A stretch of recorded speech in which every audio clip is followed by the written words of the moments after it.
Welcome to Dog Life Radio.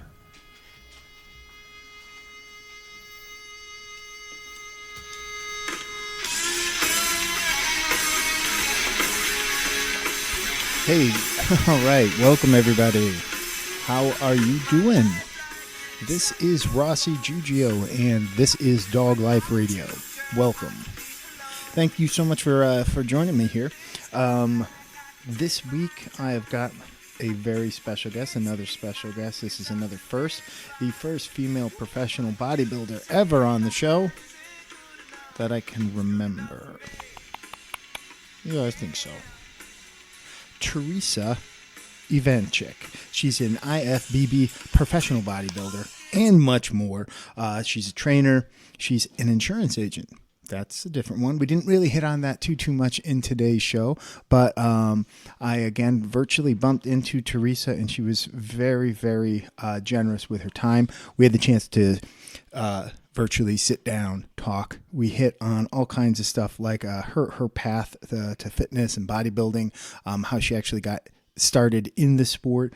We talk a lot about the sport itself and about where it is, where it's heading, some of the challenges that female competitors face as well. Let's see, what else? We talk about training, what it's like to be a trainer, some of the things you should look for in a trainer, as well as if you're doing it like a live face-to-face, or if you're looking for an online one, just because that's becoming more and more prevalent. But this week we had a chance to cover a lot of stuff. I had a great time. She's funny as hell. Let's see. Let's plug her website, which is, Theresa Ivancik, TheresaIvancik.com. Let's see, her Instagram handle is Ivancik _ IFBB Pro. Check her out there. Lots of cool pictures as she continues on in her quest to be the best bodybuilder there is. I had a great time with this one. I know you're going to enjoy it. Let's see, before we turn it over, just a quick plug. Remember, we love hearing from you. If you have any comments, questions, suggestions, anything, send it on down to dogliferadio@yahoo.com. Don't forget, if you are on iTunes, to drop me a 5-star review. It's the best way for others to get to know about Dog Life Radio. So here you go. I hope you enjoy it. Thank you again. So good morning, Theresa. This is Rossi Giugio. Thank you so much for joining me on Dog Life Radio. Thank you so much for having me. I truly appreciate it. All right. Awesome. This was great. It was funny because I kind of meet most of my guests on Instagram or other forms of social media, and that's how I kind of bumped into you, virtually bumped into you. I saw your profile. I was following you for a little while, and reached out to have you on the show because you seem to have a very interesting story, and I would love to start off with a little bit about yourself and kind of how you got into fitness, getting to the point where you are and correct me if I'm wrong, an IFBB Pro bodybuilder, correct? Yes, that's correct. All right. Well, let's start with you weren't born that way, and you worked your way to becoming a pro. So I know from some of the things I looked up and have been following you on. You were an active child, but why don't you walk us through a little bit of how Theresa got to where she is today? Okay. So basically, like whenever, that you always get the question from your parents, what do you want to be when you grow up? I didn't know. And there was more of like an interest, like whenever I was like working out or doing different exercises and things like that. And I started off with doing those Tybo tapes, down in my basement, and just was clueless, just trying to self-teach. I didn't have social media. We didn't even have like the AOL dial-up internet, like we weren't allowed computers. So it was basically like all about the magazines. And I did a lot of research on the Oxygen magazine, so I started to get a little bit more involved, and I would buy like some hand weights and things like that and kind of work out like at my parents' basement. And then once I was, really pinpointing down some of the body structures of some of these females, I really wanted to look like them. So I knew I had to like start lifting weights and do something different than what I was doing with those tapes. So I ended up getting like obsessive, over working out. I would work out for like 4 hours a day, and then it ended up leading into like a bulimia because I was uneducated on the nutrition part of it. and I didn't know how else to stay lean. I figured, food would make you fat, just like, 90% of the public, believes in. And I went down to the local gym that my new fiance had at the time, and he basically told me to eat. So I ran from him because I was already having my issues, and I still self-taught for a little while, and then I ended up running into him again about 7 years later, and we decided to start getting into fitness with the figure division. And I started lifting the weights, and I really liked the adapting of like going heavy. And my body and the genetics, I didn't really know what I was capable of until I started introducing the food. And being that I already have natural testosterone, it was very easy for me to grow muscle, but I didn't see that when I had the bulimia issue. So once I introduced food and then I started weight training even harder, I just started adding on weight. And then I was like, I really like this. We're going to continue to do this. So my very first bodybuilding show, I moved from figure in 2006, going the whole way up to about 2008. Took 2009 off, and I started bodybuilding in 2010. And the 2010 year, I took my 83-year-old grandfather with me on stage. It was a lifelong dream of his, so I wanted him to fulfill that. So we shared the stage for my very first bodybuilding show. And then from there, we basically just kept, you get the, either the wins or the placings, and then you automatically jump to nationals. So for 10 years, I did about 3 national shows a year, and then I finally earned my pro card 10 years later. Wow, that is quite the journey. Okay, and you said no. I'm seriously, and there's a ton in there that I want to ask you about. So let's the first thing. You took your 83-year-old grandfather on stage with you. So it was a lifelong. Was it a lifelong dream of his to get onto a stage from a bodybuilding perspective? Well, he was in the Navy, and they lifted with the tree rods and buckets and water and, whatever they could do that way. And then when we would visit them, we weren't allowed in the basement because it had his weightlifting stuff down there and all those Sports Illustrated calendars that we weren't allowed to see when we were younger. And but he always had been into lifting, so when we opened up a gym, he would be at my gym, like, he'd drive a half hour every 3 days, he was there 3 days a week, and he would train, and he would like stack my machines, and like he was just so intrigued with it. So I know he wanted to always be like the oldest, strongest man, and we made the offer to him. I sat him down at a table and I said, this is what I want to do with you. And he looked at me and he's like, you're out of your mind. Like, I'm not doing it. So it took about 2 weeks for him to ponder what I just asked, and then he slowly pulled me aside and he's a very shy man. And he said to me, he's like, that conversation we had the other day? He's like, I want to do it. And so I had talked to the promoters, and we kind of got his NPC card waived because he wasn't going to use it that way. And we also put him in running shorts, no Speedos, because he wasn't going to have it, and I didn't want to go that way either. So we tanned him. We put him on stage bad to the bone, and he had it was a life changer for him, because then he would come into my gym every day after that and encourage all the young kids and just be so motivational to anybody he talked to. It kind of opened up that shell that he's been in for so long. That's so cool. That is so cool. Yeah. Oh, wow. Yeah. Awesome. Okay, great. Okay, so let's see. You had mentioned a few other things. Another quick hit type of a thing. You said your new fiance. I picked up on that. Yes. So congratulations. Thank you. You're welcome. So you got engaged recently? Yes, I actually did my pro show this year at the Norfolk Pro, which was Linda Murray's, and I had won that show. And my fiance decided that it would be a good idea to engage on stage. And it was hard because he couldn't decide literally like whether to do it on stage, or off stage. So we basically, like, the whole story about it is this all happened the night before in my pajamas in my bed, and it threw me completely off guard because I'm a day out from a show, and it was just different. Like, I didn't expect it. I didn't see it coming. And then we kind of like reenacted it on stage because he was very respectful, and he said that, he didn't want to propose to me on stage because, number one, if I won, it would take away from my win. And number two, if I did, win or I did cry, he's like, your makeup would run and then you wouldn't want to do any interviews. So that's why we did it the night before. Okay, well, very thoughtful guy. Good move. Mm-hmm. That's awesome. Oh, Yeah. okay. So you were a day out from your show, you were saying, and that's when Yes. he sprung it on you. Yep.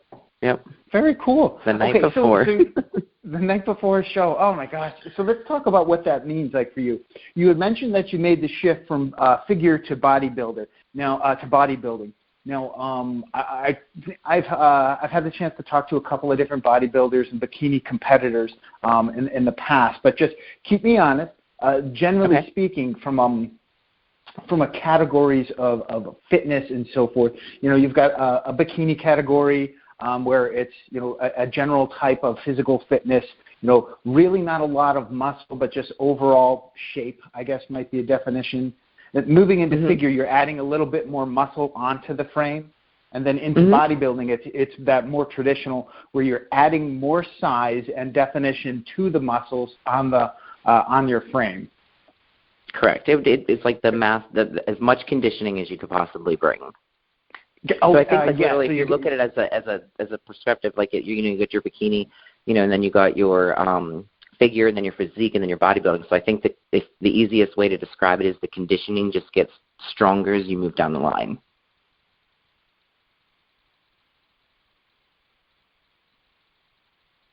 Got it. Perfect. Thank you.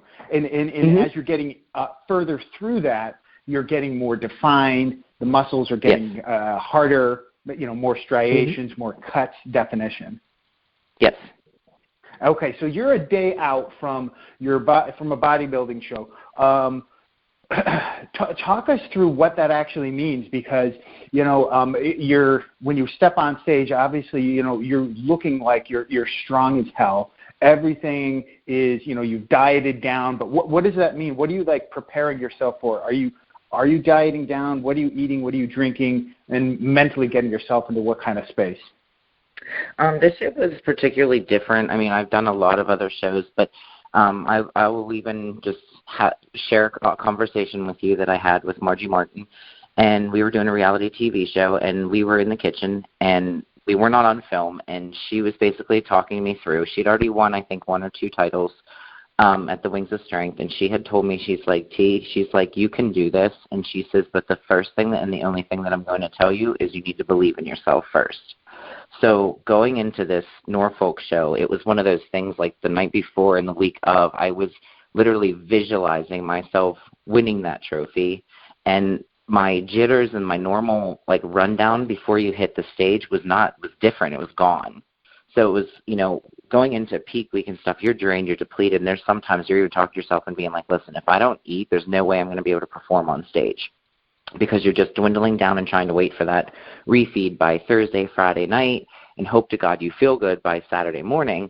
And, it's limiting the caloric intake, reducing some things in the macros, eliminating the water, and then taking the right hits, of either carbs or fats or whatever works, best for your body, and then you step on stage. But this time, for some reason in particular, it was very, very different. It was like I didn't even look at the other girls. I luckily had Jeff backstage with me, who's my fiance. We paid to have him back there this time, and that was my first show ever, even from nationals till now, that he was ever with me behind stage. So I think it made a huge difference in my nerves. And then when you go out there, it was just okay, I worked so hard for this. I'm going to do this, and this is my day. And then once you can believe that, it truly does. It happens. So you're talking about that mental focus and kind of getting yourself over that spot where you're like, I can do this. You put in the hours in the gym of the lifting and all of the other types of your dieting approach. And it sounds like as you're getting really close to stage time, so to speak, you're refining things down to the minutia, but that mental state, you were, I guess, gearing yourself up. Now, how did you feel when you hit the stage? Now, because the night before, you had this incredible life-changing event, which is awesome. Congratulations again. But how did it make it? You're welcome. Did it make it different, in comparison to others? Were you I don't know. I don't want to say distracted, but I would imagine you could block things out. But how? That's exactly what I was. That's exactly what it is, though. It's for some reason I was able to block out the distraction of the other girls and act like I was the only one there. I mean, it was really, really weird. It's very hard to explain, but because normally, like, you know, you're pinpointing them down, you're looking at everybody, you're saying, oh, I can't beat her, and then it's self-doubt, you know, but it's literally like if you can almost like turn the corner and stare at the wall and think that you're the only one there, you hold back on releasing any type of cortisol or nerves, and you don't fill out with water. So then, like, you just, you know, walk on stage like you're the only one there, and just like you just mentioned, block out the distractions of other people, and it worked. You know, and it was the first time, like I said, in like 10 years, you know, 11 years, 12 years, because now this is 13, that I was able to do that. You know, and there's actually a lot of times, you know, and I coach a lot of people, and I tell them, when you're on stage, please look at the judges. Well, I can honestly say that at this show, this was the first time that I was ever able to look directly at the judges' eyes. So there was a way different stage feel than there ever has been with the show. Oh, that's so cool. So it's funny when you say kind of focusing in like that. It reminds me of, I think it was Jim Morrison when he first started doing shows with the Doors. He would have his back to the crowd to focus. His, I believe, was nerves, right? Yep. But yeah, that's interesting how it kind of transcends that way. When I first began bodybuilding, when we would go out for the night show, if you pay attention to whatever YouTubes are even out there, I always started with my back to the audience, because I was petrified. Like, I was just so nervous to turn around, but it was so weird because if you would start off backwards, it was like it was okay, you know? So it's like you were already prepared to turn around and everything was going to be fine. Yeah, that's so cool. Oh. So, okay, so let's see. There was something else I wanted to ask you about. You were talking about early on how you had seen pictures of people in Oxygen magazine. Because I was in a similar generation where, yeah, there wasn't the internet back when I first started, you know, lifting and so forth. So it was the magazines, Oxygen, the Muscle and Fitness, I think may have been there, and the Flex magazines and so forth. Flex, yeah. Were there? Yeah, Flex was a big one, I think, back when I was younger. But in Oxygen, was there any particular people specifically that you saw, or was it kind of like an in general? We started to see, you know, women with muscles, women actually, you know, promoting lifting. When I very, very first started, even before, I think like it was more towards my figure days, it was Jamie Eason. And she was like the big front runner for bodybuilding.com for a very long time. And I had followed her. I finally got to meet her at a couple of the Arnold Expos. And, yeah, it was her. And then once I would get more involved in, I started, like, branching off. And there was no names that I really followed. I did get to meet Monica Brandt, but they just got a little bit more denser and a little bit more, like, defining condition. It was like Jamie had that more of a softer look. And then once I started branching into that figure, more conditioned look, it was just like I liked that better. You know, but I definitely started it, like, more of that soft look, light muscle, and then it kind of moved from there. Yep. I think I remember Monica Brandt, that name, and I'm sure maybe if I saw a picture, I'd probably remember. But yeah, it's funny how perception of femininity has changed and shifted. And I feel like it's become more accepted. Physical fitness, athletic looking women with muscles. Obviously, it's the business that you're in. What's your take on that? Like whenever I got in more towards the bodybuilding part too, I mean, when social media, you know, was more larger and, you know, I was more involved in the internet, I started leaning more towards Alina Popa and Linda Murray. So, like, again, two girls that are just gorgeous and beautiful with, you know, extreme, you know, amounts of muscle. And they carry it so well, and that's just who I wanted to follow and lead by. Because, again, like you said, there is a big difference in a lot of people that take the femininity away, you know, from the female bodybuilding. And I feel that that is part of why, you know, the sport has had that crash for the 5 years of what it was, because no one wants to see that. So having the people with the front runners and the beautiful faces and the nice, you know, smooth muscle tissue, you know, that is, you know, extremely extensive makes a huge difference. So those two were the ones that, you know, I felt like led the sport to where it needs to be, actually.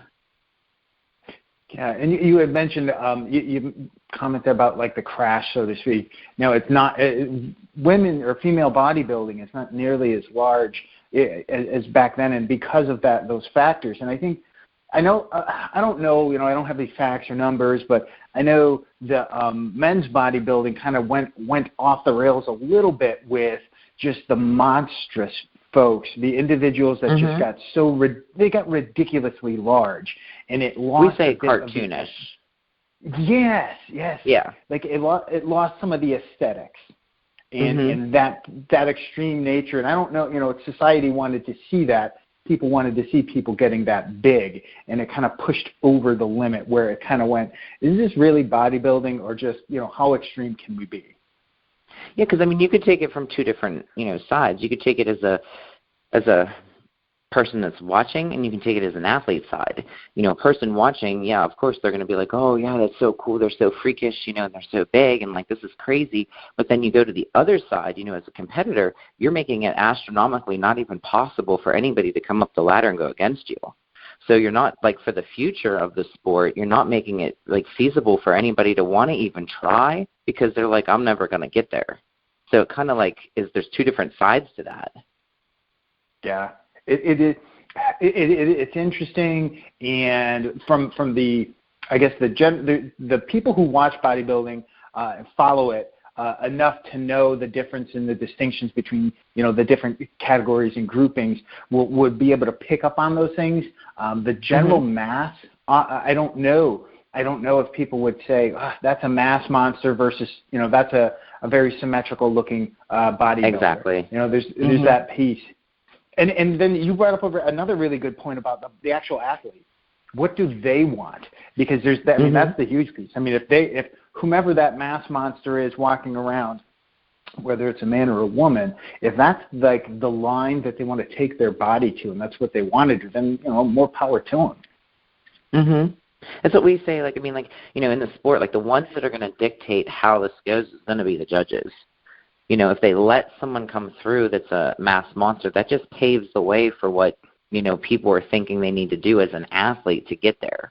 But if they keep it in control and really pinpoint down, the rules and regulations of what you want, which is supposed to be the symmetry and balance, then we'll have a pretty darn good, bodybuilding run, for all different categories. But it's going to be based upon, that decision on who they let go through and get the feedback. And say, hey, look, you need to calm down a little bit. You need to bring it down. We need a little bit more, of the symmetry and balance, and it's not so much of that freakish size. So where do you think they are right now? When you looked at Rodin from last year, whenever he, won the Olympia and stuff, they went with that more, that physique, that small waistline, the nice V taper, and they were going in a really good direction. And then if you looked at this year's run, they weren't really that big.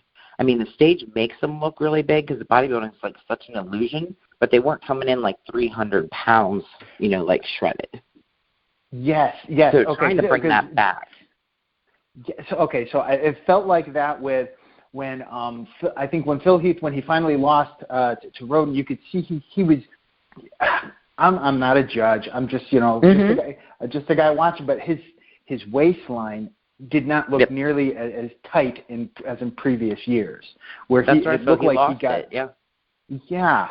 So it feels like it's kind of coming back to that, but it's the pendulum, right? Because I think in the earlier years, maybe prior to Phil Heath winning, there was a lot of that gigantic size. Where it's funny, it's a relative thing, because if you look at somebody like Phil Heath or Rodin or any of these individuals now, they're still massive, but they're just not they're not normal people. They're not no, compared to me, they're twice the size of me. I'm a 200-pound guy. Yeah. They're huge, but they're not like Ronnie Coleman or Dorian Yates or some of these guys who are 300 pounds on stage. So it does feel like that. I think honestly, I feel like it's probably safer for individuals. Longevity-wise, you figure these individuals, it's probably easier to transition out of bodybuilding, taking some of the size off and kind of maintaining a healthy lifestyle afterwards. Well, look at Jay Cutler. He's a good representative of that, because he weaned himself down. He wasn't as big, but he has a great shape. And he just kind of took, I don't know how many, pounds he took off, but he looks darn good, and he just came straight off of it. Now he looks even better now. I don't know if he'll try to make a comeback or not, but he looks good.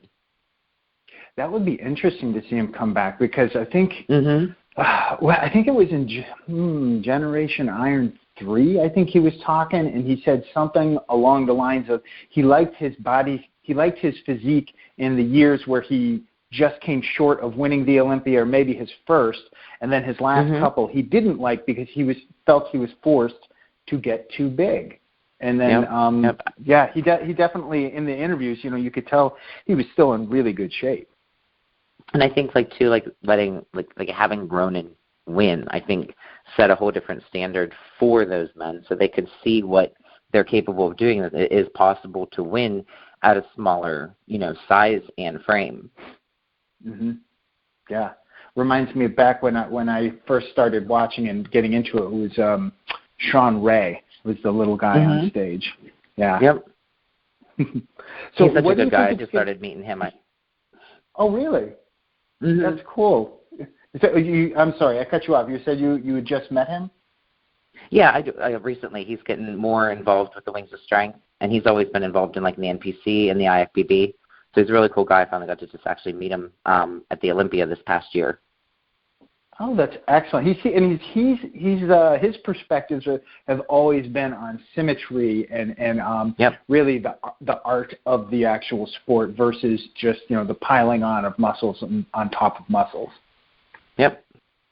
Yeah. So I was going to ask you. So what do you think it's going to take for female bodybuilding to kind of get back to where it was, or come back and be there right with the popularity of men's bodybuilding? I think what they have been doing now is, you can see, we're making a big impact. We are now announced that we are going back in the Olympia in 2020. So that's huge for us, after 5 years of not being there.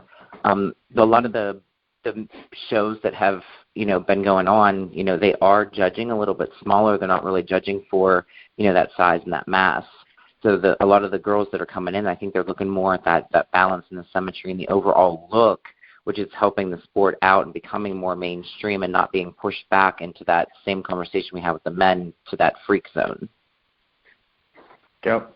And I think, like you said, not being pushed into that freak zone, not being pushed into becoming a cartoon character allows them to be women. You can be a woman and have big muscles. And I think that balance could help as well.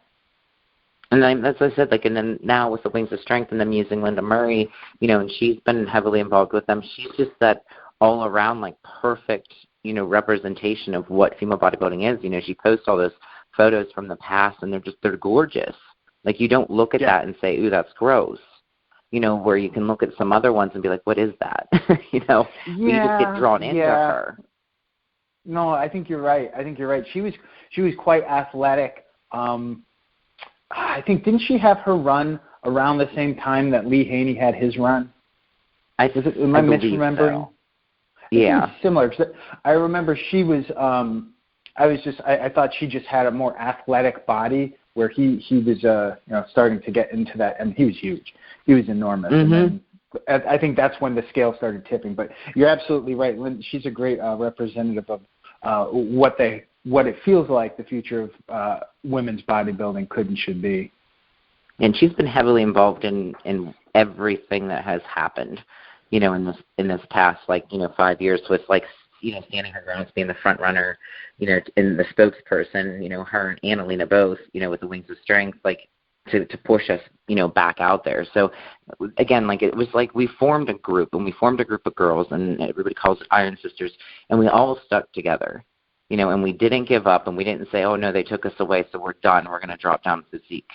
There was just that main, run of girls that just didn't quit, and they still kept pushing for those 5 years until we finally got, accepted back into the Olympia. That is huge news too. That's fantastic. So now there's new goals. I was just going to say, okay, so what does that mean for you? I have, I made dreams and I made goals, and we speak at the local college at BC3 about breaking norms, and a lot of people don't accept what you do and things like that. But in the beginning, I always wanted a gym. I always wanted to be a personal trainer, and I definitely wanted to become pro. And it's like I checked all those off, and then it was like, okay, well, I want to, win a pro show. Well, I just checked that off. And then it's like I want to make it to the World Championships. Okay, check that off. It's like the last thing that I had before the Olympia was like I want to win. I want that title. But now it's like, okay, now we got to say we want to get to the Olympia, and then we got to win that title. So there's actually 2 more mountains to climb, until the old dreams are fulfilled. But it's like we haven't stopped there's a ton of years involved, but it's just like if you want something, you can't quit, and there's more to come. So now it just opened up a whole new, can of worms for us. So, we have to focus on what shows we want to do this year to qualify us for the Olympia, and just to have my feet, on that stage would just be a lifelong dream. That's so cool. So what's the roadmap look like in terms of qualifiers for you? Have you, or is that that's the next steps is to plan out? Okay, I need to go to these shows, and is it a like kind of like the path of if I go to this show and I win, I can qualify, then I wouldn't necessarily have to do these other shows, or here are all my options for qualifiers? Yeah, like whenever we pick shows, and the schedule has come out. There's a new one for us in Georgia, and that starts off, I believe, in April. So I still have to sit down. We were, tanning with a local company this weekend. I didn't get a chance to talk to my coach which ones we want to choose, to do. So it's kind of eyeballing that. It's kind of soon, or it would be Chicago Pro or Norfolk Pro again. And then the main thing is when I do a show, I don't want to say that I'm going to do it just to earn my points. Like I want to do it and I want to win, and I want to do just that one show. So then we get that lapse, that break, to refeed the body, kind of chill and relax, and then go get ready for the Olympia. So like any show that we pick, I want to go in and win it, and then take some time off, and then hit the Olympia. Yeah, no, it makes sense. So that way you don't have to put your body through all the stress of peaking for multiple shows. There's no point in that. Because I feel by the time you do that, if you do that, you're setting yourself up for like a really bad show at some point, because the body's not going to be able to control that conditioning. And then the big one that means the most to you, your body is going to be tapped out. Yeah, that makes sense. It's just like any other sport where it's like if you can qualify for the World Series or the Super Bowl or whatever, and winning one game, why go and play 10? Just win the one game, rest up, get yourself, and you can focus in on things you want to improve upon and come in 100% rested and fully ready to go for the big show. Mm-hmm. Very cool. Okay, so you're talking about setting new goals. So I'm excited to watch you work towards those and ultimately achieve those. I'm hopeful for you. But you have other things that you do as well. You're also you're talking about how you were a trainer as well. Can you talk to us a little bit about who you train and bodybuilders and so forth? We own a gym like back at home here in Butler, PA, and then we're actually currently renovating a T-shirt company as well. So everything we do, we don't hire anybody. It's all hands-on. It's all, we built it. We feel a lot more, about it. I do online coaching, and I do in-house training. I just got my insurance agency certification for all that jazz too, which I haven't been able to do much with. But the people that I get to train and things like that, I just stand for a local company, and I got an email from a girl, last night thanking me for helping her for her pro debut, meeting people backstage and things like that. Like that's why I like doing what I do, and I'm giving back. I'm helping the amateurs. I'm giving them, that sense of direction, saying that anything's possible, because I once was in your shoes. I had a girl that just competed in New York. She was about 202 pounds when we started. We leaned her down to 170. She looks like a phenomenal female bodybuilder right now, and she's on cloud 9 and 1. And it's just like we went for a very strong record this year. Pretty much everybody that has competed with us has won first place. We had some overalls. We had some pro cards. But I am big on not taking the quality or quantity of people. I want the quality. So I'm very limited on who I take. And my 2020 schedule book is pretty booked up for next year, because the clients that I have, I normally keep. They don't really go anywhere. So I don't really have many spaces for new people. But it's just I won't overwhelm myself, because I want everybody to win, and I want everybody to do their best, and I don't want my time to be spread. No, that makes sense. And I was going to ask you, if the people that you're training, are they typically all bodybuilders or competitors at that level, or amateur working toward pro? Nope. That type of an athlete? Nope. I have a young girl now. She's a pole vaulter. Jeff just trained a pro boxer. I have a stay-at-home mom. I have, older adults. We've got all age ranges.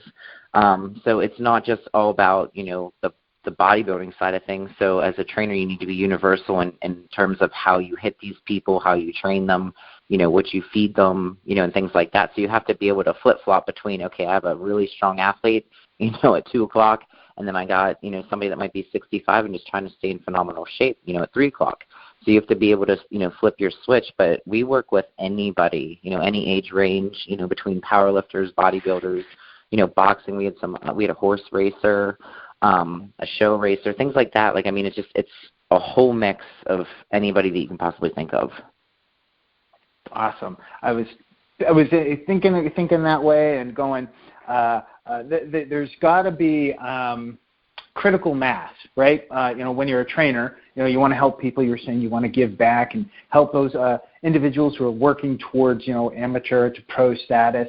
But then, there's only so many of them, and there's so many. Mm-hmm. There's so many more of people who are, trying to get control of their life back. In terms of diet, nutrition, exercise, things, you're saying stay-at-home moms, people who are working parents, that type of a thing as well. So it's got to be rewarding in its own sense to work with people from all walks. And I would imagine the challenges are just vastly different and not any harder or worse, but just very, very different. They are. We have a lady, she's lost a phenomenal amount of weight. Came to us from another gym a couple years ago, and nobody would work with her, and we give everybody a chance, and we want everybody to be able to try and see what they're capable of doing. And with her, we've actually reversed type 2 diabetes. We reversed her thyroid. She was on 5 insulin shots a day. She's on 0. She's lost a phenomenal amount of weight. We have been in talks with Dr. Oz for a couple years now, so they're getting ready to do a big story on her. I don't know when it'll air or, when we'll be doing that kind of thing, but they do want to pay for her surgery. They want to film it. So we have right now, we're in the lab. She just got in a car accident. So we're working through, the part of getting her back to, normality with that. But our goal with Dr. Oz was we had to lose a couple more pounds in the midsection in order for them to be capable of doing the surgery. So once we get that down, they'll get into the works of scheduling it with their people, and then we'll get into the filming part, and then hopefully be on the show. Wow, that's amazing. So the reversing type 2 diabetes, and you said her thyroid as well? Mm-hmm. Yep. So it's all done through diet and exercise. No kidding. So what was wrong with her thyroid? It's just like everybody's different. There's certain foods. I think it was under. It's just certain foods don't jive, and then you have to steer away from them, and it's going to be a trial and error. So anybody that I work with, especially on that terms, I suggest getting a notebook. Let's start this diet. You write everything down, and then when things don't jive, we need to switch. And she was, the type 2 diabetic, so we could have, we were trying to go more towards the keto, and then it wouldn't work because we needed the carbs. So then we had to add back in more carbs, and then all of a sudden it was just like, boom, done. So we found a nice happy medium balance with her, and then she just feels like $1 million. Of course, you're going to have hiccups, back and forth between the body kind of like going and rebelling against you because it was so used to, something else. But because of all the weight loss, too, she's got all that extra skin. Yeah.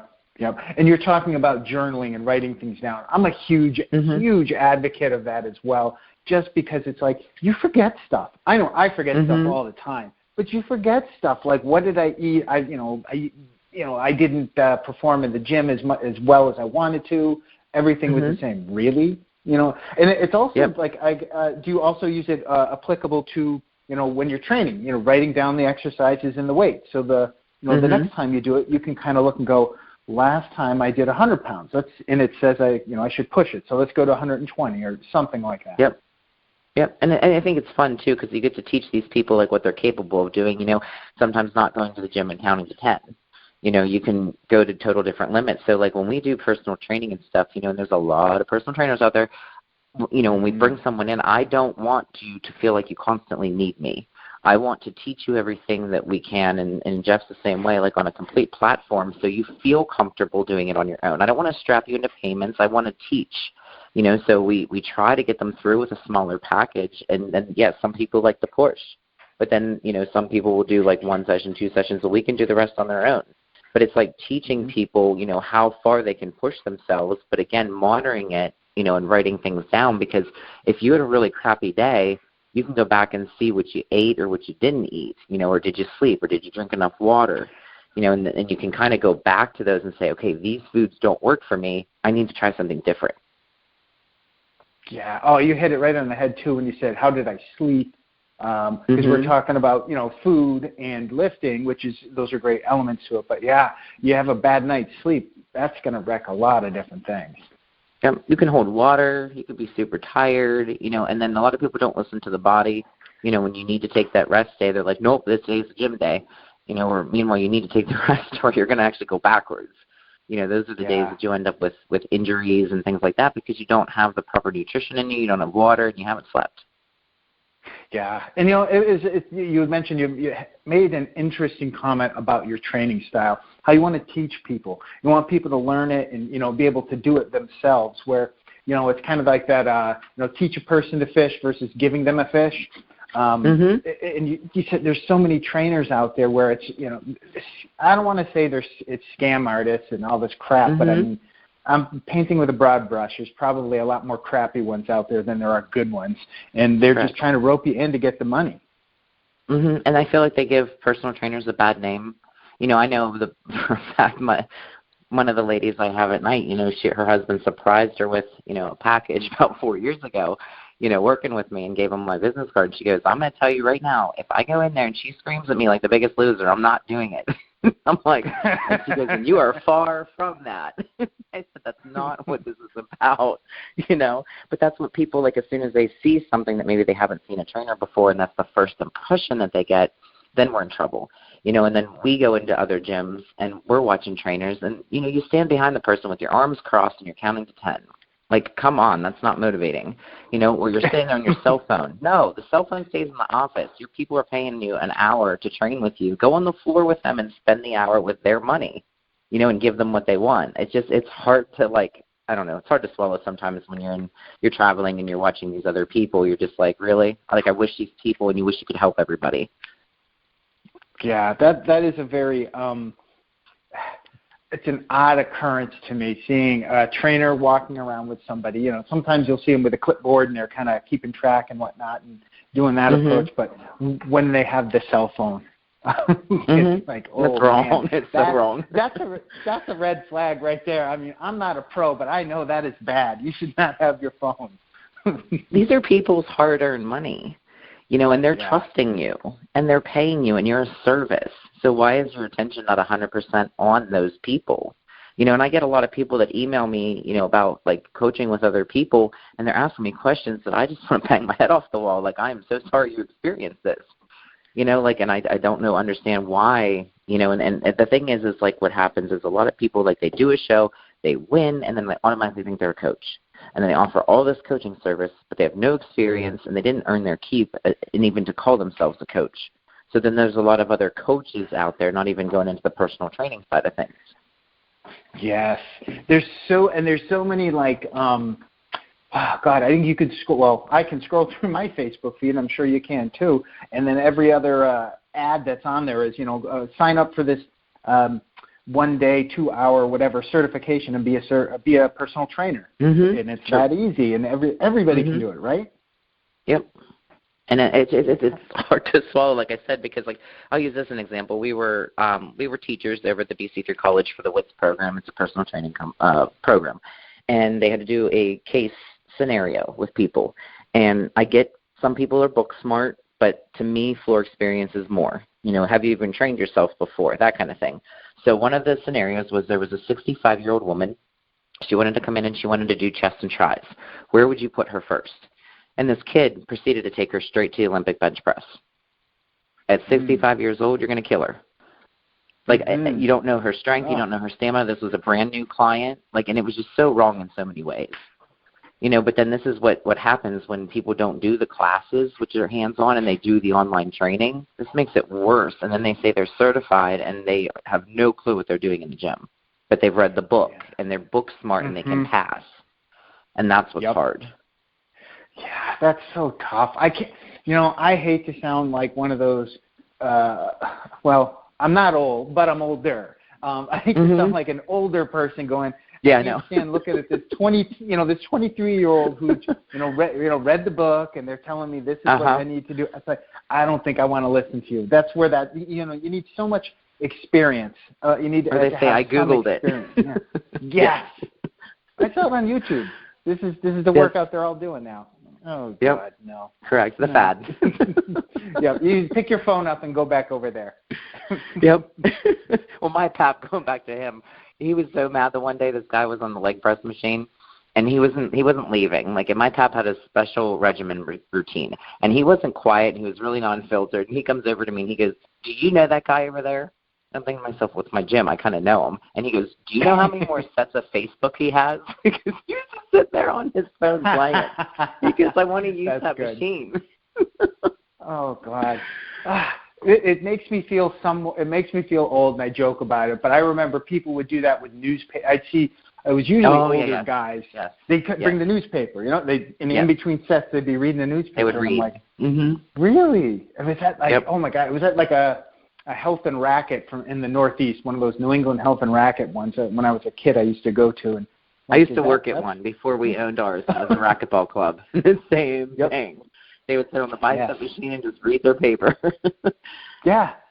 Oh God. Yes, I remember that. And then it was funny. A funny occurrence is I'd see people, the same people. They would always have like a hot coffee, and they would take that around with them to machine to machine. Now I'm a fan of I'd like to have a little cup of coffee maybe on the way or before I work out. That's my pre-workout. Yes. But a hot beverage while I'm working out, it struck me as really odd, and I was like, that is more power to you if that's yours. Yeah, man, that's what it is. But what they'll do is they'll go in the gym with their cup of coffee, sit on a machine, read the paper, and walk out and say, "I went to the gym." That's what. Yeah, that was working out.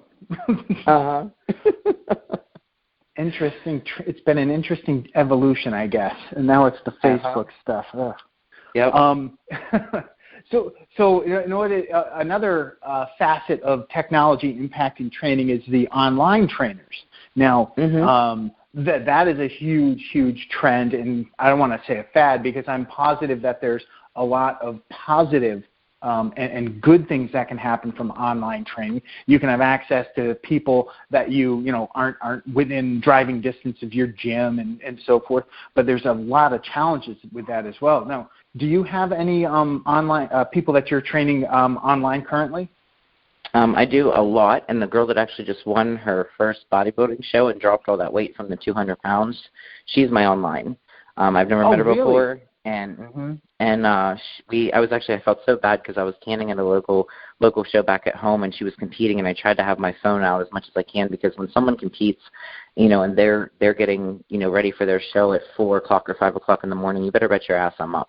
You paid me for my services, and I will be up, no different than you. Even though I'm not there, I need to know, what you look like, what we need to eat, and my phone stays on the whole time, because sometimes I can't be there for everybody. So I do have a handful of onlines that did fairly phenomenal well. The one girl came in and, she did Masters Nationals. I'd never met her before. We drove down to Pittsburgh, which is about an hour away from where we are, and we went down to see her, and she looked even better in person. And then we found out that she was there by herself. So I told Jeff, I said, "Listen, we're going back." I was like, "We're going to go watch this show," because I was just wanting to see her in person. I said, "We're going to go stay with her." And so we went back down with her because I hate when people by themselves. And she got 4th in her first national show out of 20-some figure girls. And then we took her out to dinner afterwards, and things like that. But it was just I finally got to meet her, but she was alone, and we wanted to make sure that we were there the whole time. But it can be done, and it's just if the people that, you choose to pick can, when people send me stuff, everybody has their own folder. The folders are labeled every week. All their diets and pictures are in each one. So each week I can pull each one up, compare the photos, make the correct decisions, and then I send the stuff back over to them.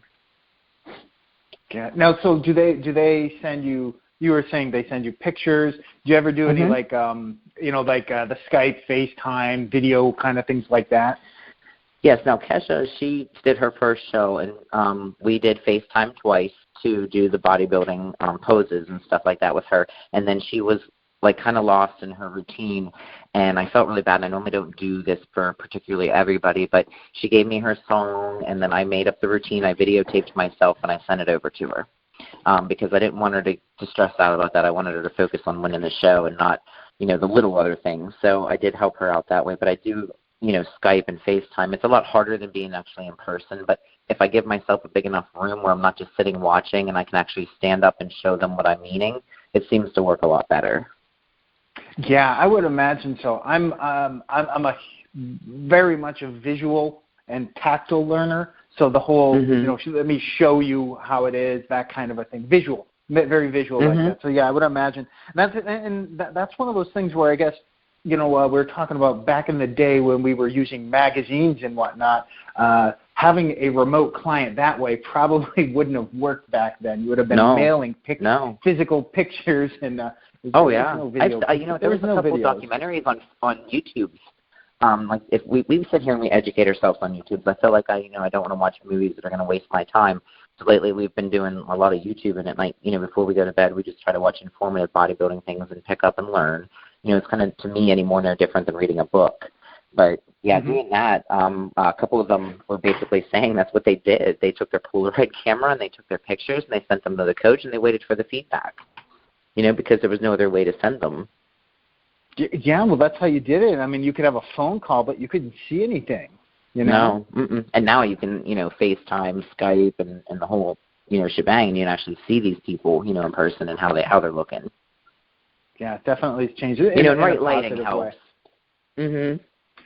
Yeah. Okay. So there's some of like the things to look out for is you got to have the right lighting, and I would imagine, if somebody's, holding the phone doing selfies, that kind of a, FaceTime, good for a conversation, but maybe not the best way to kind of judge my performance on a, if I'm squatting or if you're looking at me and I'm a bodybuilder, right? I would imagine it would be difficult. Yeah, I mean, I had a young kid, and he's actually local, and I see him every week, thank God, but he had been taking pictures in one spot, and I was making these calls, to what I was seeing through the phone, and I'm like, what the hell, we're going backwards. Well, then, like, the one day he decided to move 2 steps forward, and he looked totally freaking different. And I'm like, Josh, you should have just, took all your pictures here, and I wouldn't have been back and forth with the diet as much. I mean, needless to say, we still won, but it was just like you can make the wrong calls if the photos are in the wrong spot with the wrong lighting, because we do see something different. Okay, so here's a question for you. Which do you enjoy more? The coaching and training individuals? Because when you're describing these people that you work with, you can hear the passion in your voice. You can totally tell you love it, and you're making more than just clients. You're making a connection. But then also when we were talking about you competing, there was also a different type of thing in your voice, the passion about the competitive nature, that drive for yourself. Is one? Do you find one? I don't know. Which one do you like better? It's just like, Jeff and I, together as a team, we are pretty much built for helping others. And it's just a passion of ours, and he's always done it, and then I started always doing it. So it's always sometimes you'll put yourself, on the back burner to make somebody else succeed. I mean, that's just kind of how we've always lived life. But there is a time where you need to find the balance, because it is very hard when you're trying to do a pro show at a total different level than a lot of the amateurs that you're, getting ready and prepping to stay focused to get through your show and be a good representation for them, because it's you're getting everybody else to win. Now, God damn it, why can't I win?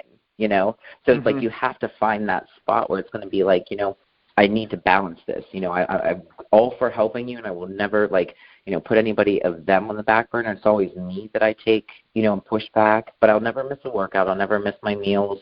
I might be way more tired than what I like, but it's balancing it out. That's a hard question, because at the same time, I still have my career. I am still an active competitor, and I am still trying to reach and achieve dreams, and I do want to be a good motivator and mentor towards the people that I coach and show that it can be done as well. It was funny because as I was asking the question, I was like, that's a really crappy question to ask. Because that's really tough. I was like, that's really putting her on the spot. That's a shitty thing to do. Because, I totally like doing my own thing for myself. I come off very selfish. And, if I say I like, helping others, that means I don't want to, no, they're two very, very different things. But, it's funny because over the conversation with you, it's obvious that I can pick up on the two distinct sparks within your voice when you talk about we were talking about the Olympia coming back and female bodybuilding is back in it for 2020. There was a little spark there. I could hear it. And then setting the new goals, the new mountains for you to climb and challenge yourself with. But then, when we were talking about the different clients and the approaches and the challenges and the successes, it was a different spark. It was a different thing. You could hear it in your voice. That's very cool. Yeah, I mean, it's just that's like I said. We make an awesome team. I mean, he's taught me pretty much everything I know, in this world, and we work very, very well together. We're a very successful gym. And there's a lot of people that do come in there that are completely lost. And yes, we will take the time out of the day to show them how to work a machine or talk them through things and, explain some things on diet. We're not like, no, sit in my office, I'm going to charge you $50. We want everybody to come into the gym and change. If we can have them come in looking one way and they leave a different way, then we've done our job. So we really don't lose any members at all, which is phenomenal. And the only way that we do is if they move. And it's just the word of mouth and everybody that works together. We're a big family down there. No, we're not a huge gym, we're not a huge chain, but we like it that way because everybody has a name. We don't know you by a number or a card number, things like that. It's just we can talk to everybody that walks through that door.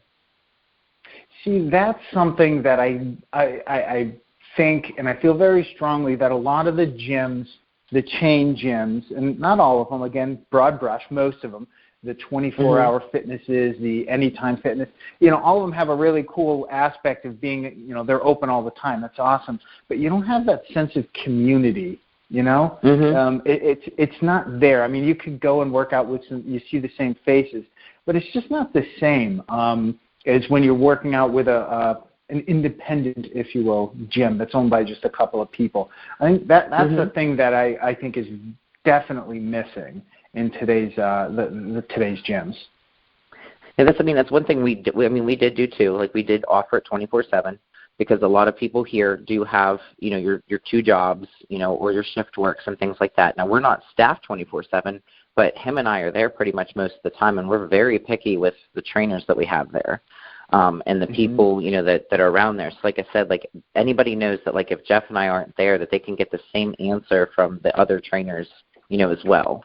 Because we try to teach them basically the same thing that we know, and have everybody have a very positive experience being there. But I know exactly what you mean because a lot of people that own these other places, they work there as a manager or whatnot or other trainers. We were just traveling the other day and we were at a big corporate chain gym and there's a lot of people on the floor doing things wrong, but there's a lot of other trainers sitting at their desks waiting for someone to sign up for a package.